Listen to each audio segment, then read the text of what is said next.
Salut les amis et bienvenue sur Entre Jeux Studio. Aujourd'hui, je suis avec Azer. Comment ça va, Azer? C'est super et toi Marco, comment ça va? Salut les viewers! Bah écoute, ça va super. Et ben aujourd'hui, on va présenter une nouvelle boîte dont un premier personnage et qui n'est d'autre que Logan et on kiffe Logan. Et donc du coup, on va présenter la nouvelle boîte de Weapon X. C'est parti. Weaponix qui arrive avec Maverick, 2 personnages qui sont tous les 2 affiliés Arme X uniquement. Mhm. Donc voilà, si vous faites, l'affiliation Weaponix, cette boîte est faite pour vous. Yes, on a des belles photos. Moi, je suis assez fan de la figurine de Weapon X, justement. Qu'est-ce que t'en penses, toi, Azer? Eh bien en fait, moi j'ai découvert Weaponix quand j'étais enfant, Weaponix en fait il sortait d'une cuve et il avait des morceaux de fer qui sortaient du corps et tout et ça me faisait peur à l'époque. Donc maintenant je suis adulte, ça me fait un peu moins peur, mais voilà, je suis toujours pas à l'aise avec cette figurine. Ok. Après la finesse, je l'ai montée, la finesse est dingue, c'est une très, très belle figurine, super sympa à monter, mais elle fait partie des voilà, des persos qui me font flipper un peu. Donc la boîte arrive avec deux cartes de personnages et deux cartes tactiques, une pour chacun, et elles sont affiliées Weapon X, on en parlera après. Et ben je te propose de passer à sa phase, à sa première phase. Donc niveau statistique, on a un personnage qui a 3 en défense physique, 2 en défense énergétique et 3 en défense mystique, 5 points de vie, une taille 3, pardon, il vaut 3 de menace, c'est une taille 2 et il se déplace de M. Tout à fait, donc son alter ego c'est, James Logan, Howlett, donc du Mhm. coup ça veut dire qu'il va pouvoir utiliser certaines cartes comme par exemple Do You Want to Remember, ce qui peut faire de lui un leader, ou d'autres cartes comme Wolverines par exemple. Mhm. Je te laisse présenter ses attaques. Alors, je pense que pour bien comprendre le personnage, plutôt que de commencer par les attaques, je pense qu'il faut d'abord commencer par ses pouvoirs passifs, si tu veux Oui, bien, avec plaisir. notamment le pouvoir Protocole de Barbarie. Mhm. Donc Protocole de Barbarie, c'est un pouvoir qui fait que ce personnage ne peut pas ramasser, détenir, contester ou interagir avec des pions de type extraction. C'est un personnage qui compte normalement pour les sécurisations, donc les objectifs bleus. Par contre, pour les objectifs rouges, il ne faut pas compter sur lui. Il conteste pas, il peut pas interagir, il peut pas détenir. Mhm. Il peut marcher un petit peu avec Paranoïa Plumelle parce que, ça fait une personne à portée 2 qui vous fait un point de plus. Mais voilà, c'est vraiment le seul, scénario, d'extraction dans lequel il va pouvoir, jouer de mon point de vue. Sinon le reste, faut pas compter sur lui pour les rouges. Par contre pour les bleus, quand il est à portée 1, et bien sûr il va contester, sécuriser et cetera, mais surtout il va ajouter 2 dés à ses lancers d'attaque et se retirer 1 dé à ses lancers de défense. Donc à partir du moment où il a 1 d'un objectif bleu, c'est un personnage qui a 2 défenses, 2 en défense physique, 1 en défense énergétique et 2 en défense, mystique. Donc ça change pas pour les dodges, hein, c'est vraiment pour les lancers de défense. Donc quand vous recevez un décor, les lancers d'esquive, ça a pas d'impact. Mhm. Mais voilà, en gros, vous pouvez considérer qu'il est incinéré quand il Mhm. est, proche d'un objectif, sachant qu'on peut lui rajouter, la condition incinéré, auquel cas, du coup, il passerait à 1 en défense physique, 1 en défense, énergétique, donc ça aurait pas d'impact et 1 en défense mystique. Mhm. Voilà, personnage qui a 5 points de vie. Votre adversaire va vouloir le one shot ou va vouloir le jouer, enfin en tout cas l'attaquer une fois qu'il aura joué puisqu'il a facteur de guérison de niveau 3, ce qui veut dire que, voilà, il va se retirer 3 blessures à la fin de son activation. Donc du coup, s'il l'a pas one shot, il pourra se soigner de manière, assez efficace et enfin son dernier pouvoir passif, c'est Squelette, d'adamantium qu'on a déjà vu, hein, sur, Wolverine, sur Mhm. Logan par exemple, ou, sur X-23 qui fait qu'il va compter comme une taille 3 pour tout ce qui est, dégâts de collision, tout ce qui est se faire, lancer et cetera. Donc, ça c'est plutôt un avantage de mon point de vue. Mhm. Voilà un petit peu pour les pouvoirs passifs, mais je pense que c'était bien de commencer par Protocole de Barbarie avant d'expliquer ses attaques. Au niveau de ses attaques, du coup, il va avoir un gainer. Donc un gainer, c'est une attaque où on gagne un pouvoir à coup sûr, même si on n'inflige pas de dégâts. Donc Mhm. c'est un gainer qui s'appelle Rage de Berserker, qui est à portée 2, qui est physique et qui va vous permettre de lancer 5 dés. Donc, Ou 7 vous lancez si 5 on dés. sécurise un objectif. Donc déjà l'attaque de base, du coup, si vous lancez 5 dés, Mhm. en physique, si vous obtenez un wild, vous avez la possibilité de faire perforant, donc de changer une face, Mhm. de la défense de votre adversaire. En Vous avez vierge. Mhm. 53 de chance de sortir un wild. Ensuite, deuxième petite spécificité de cette attaque, c'est que si vous attaquez un personnage que vous avez déjà ciblé à ce tour, heu, donc que vous avez déjà attaqué, c'est une deuxième attaque par exemple, eh bien vous allez pouvoir ajouter un dé au lancer d'attaque. Alors c'est pas forcément 2 rages de berserker, mais c'est 2 attaques, ce qui va vous passer du coup à 6 dés. Donc à 6 dés, vous passez de 53 à 59 de chance de sortir un wild. Et donc comme tu le disais Marco, si on est à portée 1 d'un objectif de sécurisation, on va lancer 2 dés de plus, en passant éventuellement de 5 à 7, voire de 6 à 8 si c'est la deuxième fois qu'on attaque le même personnage. Et donc du coup, avec 7 dés, vous avez 65 de chance de sortir un wild, et avec 8 dés, vous avez 70 de chance de sortir un wild. Donc c'est un personnage qui est de menace 3 et qui peut en fait taper un peu comme un Hulk de base, hein. Un Hulk de base, ça tape à 7 dés, bah lui c'est pareil, il tape à 7 dés avec le perforant à la place du push de Hulk. Donc voilà, pour un personnage 3, c'est vraiment un gros dommage dealer qui va avoir des bonnes capacités à faire des dommages. Mmh. Après, du coup, il a une deuxième attaque qui s'appelle arme incontrôlable. Et donc là, c'est à distance 2 toujours, 7 dés cette fois-ci, et ça coûte 4 pouvoirs. Et ce qui va être un peu difficile avec lui, c'est la génération de pouvoirs, parce que comme on l'a vu sur son attaque de base, il va gagner un pouvoir, donc s'il le fait 2 fois, 2 pouvoirs. Et donc pour jouer donc, son arme incontrôlable, il va falloir qu'il fasse 4 attaques avant de pouvoir faire une attaque de ce type-là. Surtout si on l'ignore et qu'on ne l'attaque pas. Parce que du coup, sa deuxième façon de générer du pouvoir, ça va être de se prendre des dégâts et donc de récupérer du pouvoir de cette manière-là. Cette attaque, elle est plutôt pas mal parce qu'on a donc Ravage, et si on a un wild, une touche, ça va nous permettre d'infliger un dégât à chaque autre personnage qui a apporté 2 de lui. Donc ça fait des dégâts de zone, ce qui est plutôt bien. Et après, on Sachant a... que Weapon X Oui. est un soc de 35 millimètres, donc un petit soc de piéton classique, et donc à portée 2 de lui, comme tu disais, on met un dégât à tous les personnages, alliés comme ennemis. Mm. Après, derrière, on a Partir en vrille. Donc là, il faut 2 wild. Après que cette attaque a été résolue, ce personnage peut effectuer une attaque arme incontrôlable supplémentaire sans en payer le coût. Et cette attaque n'a pas 2 fois la règle partir en vrille. Donc ma question, Azer, c'est combien il y a de stats pour arriver à faire 2 wild avec les 7 des natifs, et combien il y a de stats pour un wild, une touche. Et après, la même chose avec les 2 dés supplémentaires s'il était en train de revendiquer un objectif bleu. Tout à fait, parce que c'est un spender qui, pour 4 pouvoirs, peut permettre de lancer 9 dés si vous contestez un objectif bleu. Donc, à la base, sortir le ravage, c'est-à-dire faire un dégât à tout le monde, y compris ses alliés, c'est 53 de chance. Et partir en vrille, c'est 25 de chance. Mhm. Si on passe à 9 dés, on est sur 70 de chance de sortir le ravage, donc un dégât à toutes les personnes à 2 du socle de Weapon X, et 37 de chance de sortir double wild. Mhm. Voilà, donc une fois sur 3 ou une fois sur 4, vous allez faire 2 fois cette attaque, en fonction de si vous lancez 7 à 9 dés. Après, c'est les statistiques, hein, ça va dépendre Mhm. de vos jets de dés.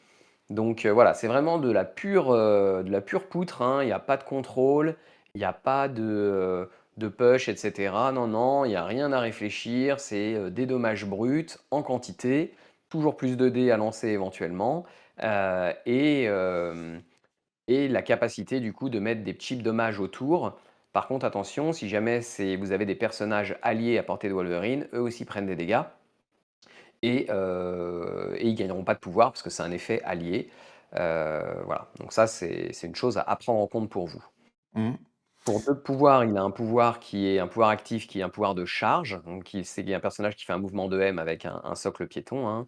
Donc du coup, voilà, il bouge et ensuite il peut faire une action d'attaque du Une coup. action d'attaque. En sachant que là, lui, il a une grosse modification quand même sur sa face blessée. Et c'est ce qu'on va regarder. Donc au niveau stats, ça ne bouge pas. Par contre, on remarque que sur la première attaque, on passe d'une attaque qui était à 2 de distance à une attaque qui est maintenant à distance 2, donc c'est-à-dire tout autour de lui à distance 2. Et Ouais. du coup, il y avait un effet qui permettait de rajouter un dé à l'attaque si on attaquait une deuxième fois le même Mmh. personnage. Là, il n'y aura pas cet effet-là. Par contre, le reste reste inchangé. Donc là, on voit qu'il va, enfin, du moment où il est entouré de plusieurs personnages, là, on va commencer à générer plus de pouvoir grâce à cette attaque. Et je pense que sa phase blessée, à mon sens, est un peu plus intéressante que sa phase classique. Voilà, Euh, c'est un personnage qu'on va préférer en effet blessé, finalement par rapport à sa face, saine. mhm, Donc il y a 5 différences, hein, mhm. entre la face, saine que tu es en train de montrer et la face, éclopée du coup, à laquelle on s'intéresse. Hem, Donc il y a le en fait donc protocole de barbarie aussi qui change. ouais, vas-y, mets la Voilà. face blessée. Ok. Donc voilà, donc la première chose qui change au niveau de la rage de berserker, c'est que vous pouvez plus lancer un dé de plus quand vous réattaquez la même cible. Par contre, vous êtes sur une attaque de zone. Mhm, Donc pour mémoire, l'attaque de zone, elle blesse vos alliés aussi, hein, si vous êtes dedans. Et donc c'est un gainer sur une attaque de zone, donc ça veut dire que s'il y a plusieurs ennemis dans la zone, vous allez pouvoir générer plus de pouvoir. Donc sur sa phase blessée, il va avoir une plus grande capacité à générer du pouvoir, et sur chacune de ses attaques, on a toujours 53% de chance de faire le perforant. c'est ça. Donc c'est un personnage qu'on va essayer de ne pas envoyer sur des cibles qu'on martial artiste comme Black Widow, comme Shang-Chi, comme Iron Fist, comme comment dire ah son nom m'échappe. Elle ne vole pas, elle glisse. Spider-Woman. Voilà, donc tous ceux qui comptent les blancs, c'est vraiment vraiment pas des bonnes cibles pour des gens qui ont perforant, Bien sûr. Après, du hein. coup, donc on a sa deuxième attaque, arme incontrôlable, qui lui n'évolue pas entre la première phase et la deuxième phase. Voilà, il évolue pas, mais étant donné qu'on a perdu, le protocole de Mhm, barbarie, on est limité à 7 dés. Donc, c'est ça. voilà, donc du coup, c'est quand même un coût assez important pour son spender de mon point de vue, puisqu'on n'est plus qu'à 53% de chance de sortir Ravage et on n'est plus qu'à 25% de chance de sortir, Partir en vrille. Mhm. Après, on a donc sa charge qui n'a pas bougé, le squelette Ouais. en adamantium qui n'a pas bougé. On a une Mmh. nouvelle compétence qui s'appelle agression gratuite. Donc, quand ce Tout à fait. personnage devrait être mis KO, on lance 5 dés pour chaque critique et wild obtenu. Il inflige un dégât à tous les autres personnages qui sont à portée 2 de lui. Donc là, ça peut être un gros jet craquage et donc faire mal à tout le monde, ou ça peut être un gros foirage et ça change rien du tout. Bon, ça. En moyenne, ça fait 1 à 2 dégâts, Mm, et ça touche vos alliés qui ne gagneront pas de pouvoir et qui prendront des dégâts eux aussi. c'est Donc ça. voilà, c'est sûr que Weapon X, c'est vraiment quelqu'un que vous voulez envoyer tout seul de mon point de vue, Mm. hein. Weapon C'est Apes, dommage parce qu'on aurait c'est solo. C'est solo à côté, point barre. c'est dommage parce qu'on aurait préféré pouvoir l'aider avec des gens qui ont bodyguard, par exemple. On voyait bien un duo avec Honey Badger, par exemple, pour qu'elle puisse, prendre les dégâts à sa place, l'aider à durer un petit peu, ce genre de choses. Parce que, c'est quelqu'un qui quand même, a un bon potentiel de dommages. Mais, du coup, cette règle-là, invite quand même plutôt à le laisser tout seul. Donc après, à voir, s'il tiendra. Donc en effet, quand il est mis KO, vous pouvez lancer 5 dés et puis pour wild, crit, bah, vous faites des dégâts. Ça ressemble à toutes les règles de contre-attaque qu'on peut trouver, Mm. comme Black Widow, vous lancez 4 dés par exemple. Voilà, donc en gros, c'est un pouvoir qui normalement coûte, en de 2 pouvoirs à dépenser. 2 ou 3, ça Par dépend contre, en des. général, ça cible que l'agresseur, alors que là, ça cible tout le monde à portée 2. Mm. Et après, donc la colère de Berserker qui modifie un peu. Donc on perd la règle des 2 dés en attaque supplémentaire et un dé en défense en moins. Mmh. Mais du coup, on a toujours la problématique où il ne peut pas interagir, détenir ou contester ou ramasser des pions extraction.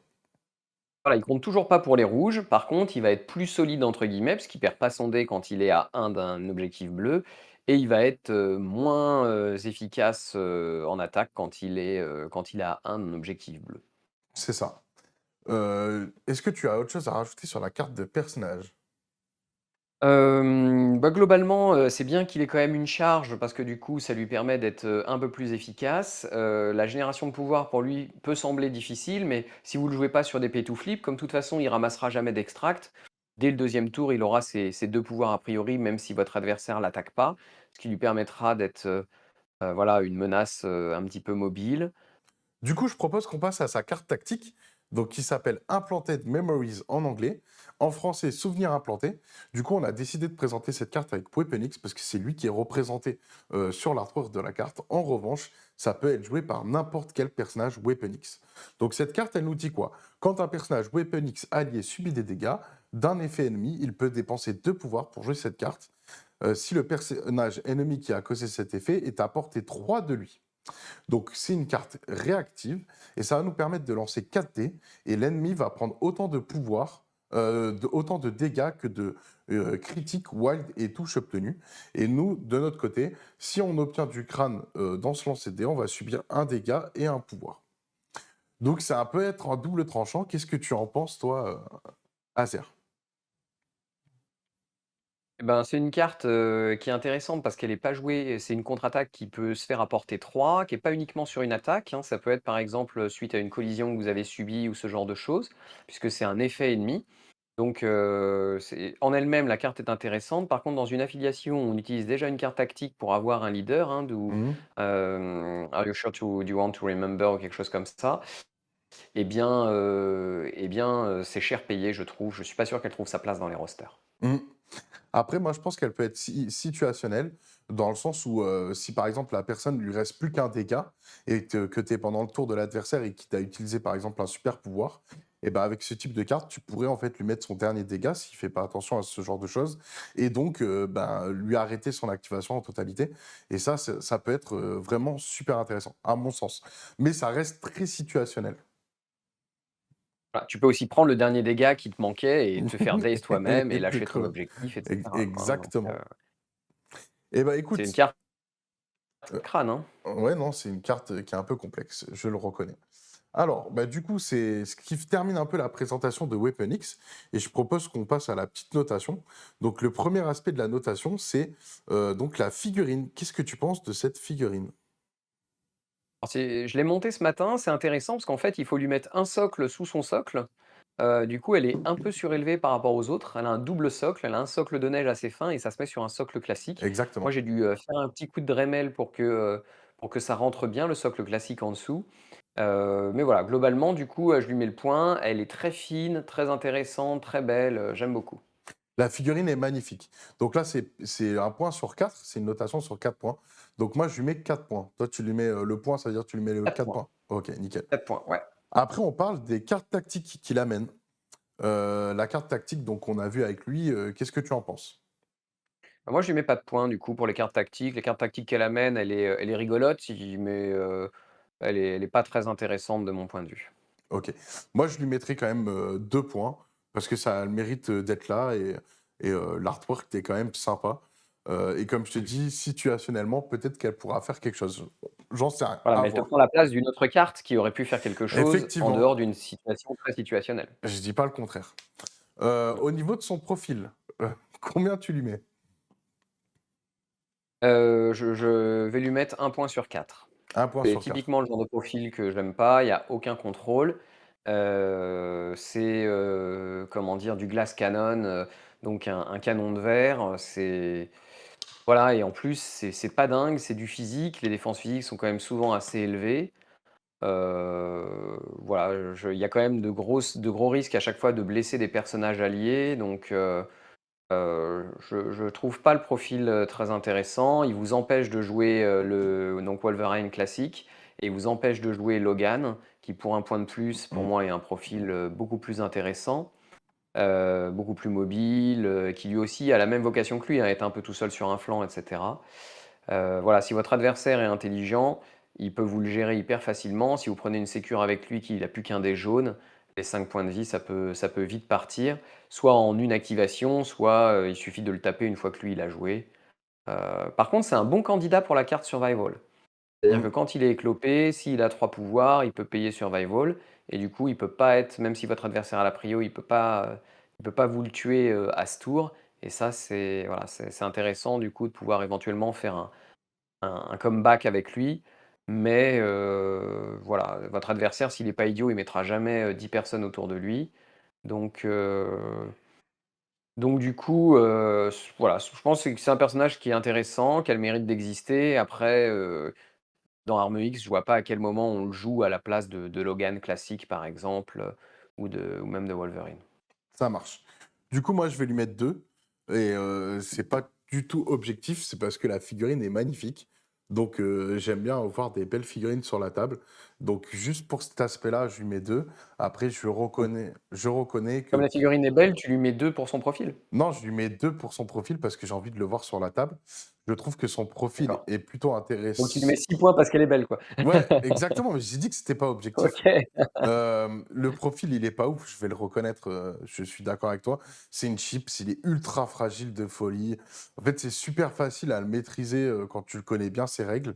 Après voilà, c'est un personnage, j'ai envie de dire fun, où en fait, tu vas pas le jouer en mode compète, mais je le vois plus jouer dans des parties où tu as envie de te refaire le truc avec la table à Kalani et cetera. Ça peut être vraiment sympa. Maintenant, c'est vrai que son profil, il est compliqué, on va pas j'ai aucun Ouais, argument par rapport à ça. Il est il compliqué, c'est manque une chips, il manque pas mal de choses. Le fait qu'il ait un gainer et qu'il ait pas enfin, il gagne pas du pouvoir en masse aussi, c'est complexe. Enfin, tout est un peu complexe avec ce personnage et je pense que, bah, comme tu l'as dit, hein, si on le gère bien, on le saute, c'est pas du tout une menace, quoi. ouais et puis en plus, tu vois, il compte pas pour les rouges, donc ça, c'est vraiment un gros désavantage qui lui tombe comme ça et je trouve que c'est absolument pas compensé par des trucs de fou de l'autre côté. Hem Mmh. et tu vois, il a pas le côté de Wolverine, par exemple, où quand il est blessé, ensuite, chaque dégât, il peut lancer un dé de plus. En fait, quand il est blessé, il est quasiment moins efficace que quand il est tout neuf. Alors j'imagine qu'on va faire que son gainer, hein, celui qui est en A2, donc peut-être dépenser 2 pour faire une charge, bien se placer et puis peut-être faire 2 fois 3 attaques avec son gainer, du coup. Mais mais bon, voilà, je suis assez circonspect, ouais. Ouais. Du coup, bah, prochaine question, je connais déjà ta réponse, mais est-ce qu'il va changer la méta? Je lui mets pas de points, non, ouais. Pareil, je lui mets pas de points et donc du coup, c'est est-ce qu'on va l'intégrer dans les rosters? Ben, je joue pas, Arme X, hein, mais pour moi, le fait qu'il interdise de jouer Logan parce que du coup, faut voir qui est-ce que tu mets comme leader. Mmh. Parce que c'est soit Logan, enfin soit, ouais, soit un Logan, soit Laura Kinley X23, X23 et donc est-ce que tu as envie que ce soit X23 ton leader? Par rapport à un Logan ou un Wolverine, ils sont quand même plus résistants. Ou alors lui, est-ce que tu vas le mettre lui en leader? Donc du coup, pour moi, je pense pas qu'il sera intégré, mais Bon bon, je me après trompe lui en peut-être. leader, je crois que ça donne en fait des dossiers, d'armes et ça te permet de relancer les dés de défense. Ouais. Donc il sera un peu «meilleur en défense» entre guillemets. Bah non, il va relancer des dés, mais à partir du moment déjà où tu vois, quand tu lances 2 dés, Mmh. Ouais, tu as peur qu'il ait après c'est pas de dés en fait. n'importe qui bah déjà, il aura pas beaucoup de dés, hein. Si tu Mmh. l'attaques en énergétique, il a que un dé s'il défend sur un objectif et ensuite, si c'est lui qui relance les dés, c'est pas d'autres qui relancent les dés, donc est-ce que c'est vraiment lui que tu as envie de protéger? Qu'est-ce qu'il va t'amener en réalité? Non mais je suis ouais, c'est vrai. Tu vois, moi je préfère, protéger un Apex Predator qui peut se jeter et cetera, qui va rentrer potentiellement beaucoup plus de dégâts. Je préfère protéger, et puis alors si c'est lui ton leader, bah alors là, dans T2 tu as plus de leadership quoi, hein. Mmh. Ah mais je Donc suis je suis d'accord. Du coup dans l'intégration, tu lui mets combien de points? bah je lui mets pas de points du coup. OK, moi je vais lui mettre un point. Voilà. Puisque je pense qu'il sera pas beaucoup joué et donc si on le divise la note par 2, il a un 7,5 sur 20. Donc c'est pas énorme. Et voilà, il y a surtout des points parce que la figurine, elle est quand même super cool. Le socle est beau et tout. Moi, je pense qu'en fait, cette figurine, en termes de jeu, pas ouf, mais clairement, en termes de peinture et de modélisme, je pense elle sera quand même achetée, la boîte. Et j'en vois beaucoup aussi sur les forums qui le peignent, c'est qu'elle plaît. En tout cas, la figurine a le mérite de plaire. Maintenant, Ouais mais la figurine est belle, hein, moi je l'ai déjà montée et tout, hein, c'est juste que après moi j'ai un gameplay un peu particulier, aussi, hein, mais c'est clair, si vous voulez quelqu'un de pas cher, qui compte pas pour les objectifs et cetera, moi je préfère Nebula à 2 points. mmh, c'est vrai. Ah, je lui préfère Nebula, je pense que ça peut être plus efficace. Alors OK, lui, il compte pour les bleus, Mmh, mais il va vite être éclopé, et puis le facteur de guérison, étant donné que tout le monde dans votre équipe a facteur de guérison souvent quand vous jouez Weapon X, bah, voilà, vous jouez d'une manière un peu maligne, et normalement, bah, les facteurs de guérison, il va pas tout le temps pouvoir en bénéficier votre adversaire, parce que vous allez attaquer des persos qui ont déjà joué souvent, mmh. pour éviter de les charger en pouvoir ou ce genre de choses, si vous n'êtes pas sûr de les daze en tout cas. Mais ouais, voilà, j'aurais aimé, quelque chose de plus, c'est-à-dire, soit le fait qu'il puisse prendre des objectifs rouges, soit déjà ça aurait, changé son profil, parce que pour moi, en fait, je vois pas pourquoi il prend un taquet pareil. Mmh. Tu sais, il a un gainer à 2 avec 5 dés, Mmh. Ah, c'est pas sur énorme. lequel le seul effet que tu as, c'est perforant. Tu vois, il met même pas le bleed, hein. Il y a pas, tu vois, c'est Ouais, une non, déception pour moi. peut-être qu'il sera revu à l'avenir, on verra bien. L'avenir nous le dira. En tout cas, pour le Ouais. moment, il est comme ça.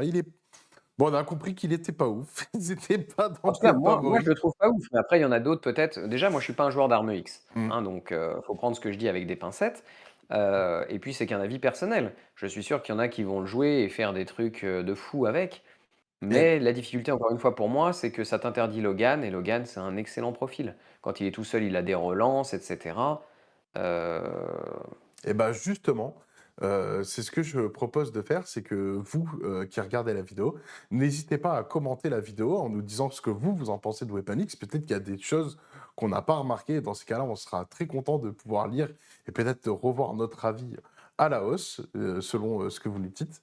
En attendant, bah, moi, je rappelle que Wolverine, il a déjà été modifié, donc c'est-à-dire le premier profil qu'on avait, il était différent de celui-là.